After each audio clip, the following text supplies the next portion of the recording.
Well, Dean Acheson was a brilliant man. His interests really were concentrated in the North Atlantic in terms of his own strong sense of personal commitment.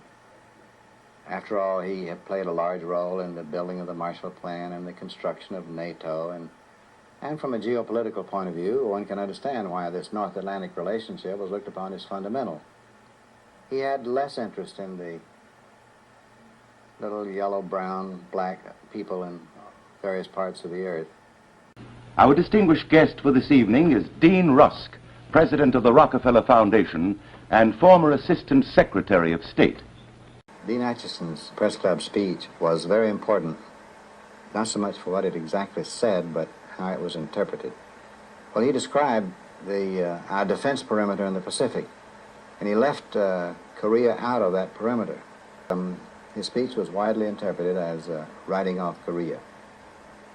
Well, we looked at the map and thought that it would be a good idea if Seoul, the capital of Korea, were in our zone of occupation.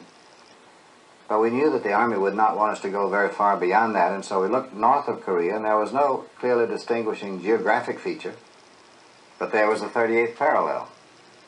And so we came back and suggested that.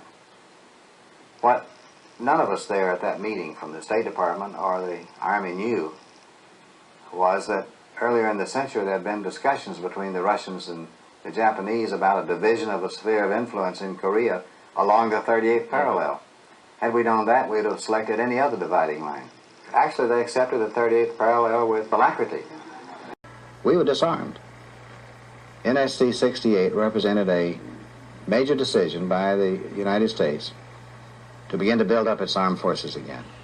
And I think the Korean attack and the Korean War simply confirmed what was already being discussed as a necessity if we were to maintain some peace in the world.